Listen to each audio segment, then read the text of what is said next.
Hi, it's Clemmy from the NARM Clinic, and in this week's video I want to offer you my 8 tips to help you get the best night's sleep. So research shows that almost half of people with IBD experience some kind of sleep disturbance, and that increases to 70 to 80% during relapses. Now, we know that sleep is vitally important for our health and that we should be aiming for around 8 hours of sleep per night. We know that lack of sleep can reduce our quality of life and it may increase risk of flare, even in clinically inactive disease. And some research has shown a 3 times greater risk of relapse in patients with poor sleep. Now, there's more information about why that is and the background to that in the article on my website. But to keep this video short, I'm going to go straight into the tips. So, number 1. Try darkening rooms in the evening as the night draws in. So turning off any harsh overhead lights and using down lighting or lamps can be really helpful. That just helps our body to get into that evening kind of rhythm. Number 2, if you do wake up at night, try not to turn on too many bright lights. Keep your lights low and try not to look at your phone screen as well, because this can really make our body think that it's morning time and can really affect our ability to get back to sleep. Number 3, if you do struggle to get to sleep, then you could try something like a sleep meditation to help you, or perhaps some breathing exercises. I regularly use Calm app's 10-minute deep sleep body scan, and that really helps me to get to sleep and also to sleep more deeply, so perhaps you can try that.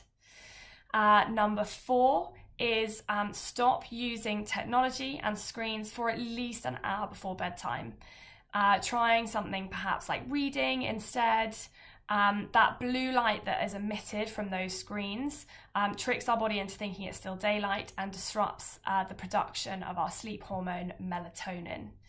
Now, if you have to look at screens at night, perhaps you have to do some work or something, then perhaps trying something like blue light blocking glasses can really help.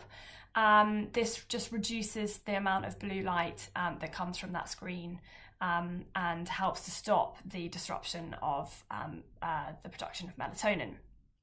Number 5, preferably don't have your phone in your bedroom.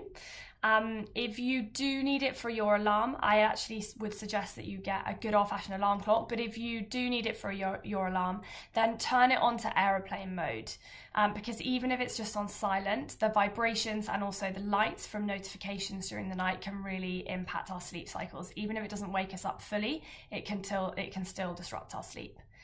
Number 6, leave enough time between supper and bed. So it's not very good to go to sleep hungry, as this can disrupt our sleep, but equally we don't want to be going to bed straight after supper either. So trying to make sure that we leave enough time between eating and when we go to bed can really help us to get a good night's sleep. So aiming for at least an hour and a half, if not 2 hours between supper and bed. Number 7, no caffeine after midday. So caffeine stays in our system for much longer than we think.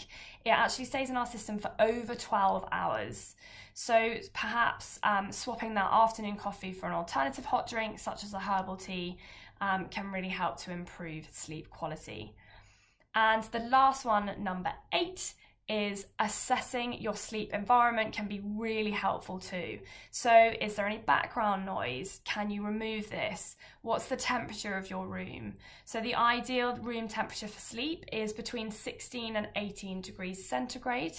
So can you adjust your room to be a bit cooler like this? Or perhaps a bit warmer. Also, is the room completely dark? And if not, can you block out some of the light, or perhaps you can get an eye mask? So I hope that's helpful. If you have any questions at all, please let me know, and I'll see you again soon.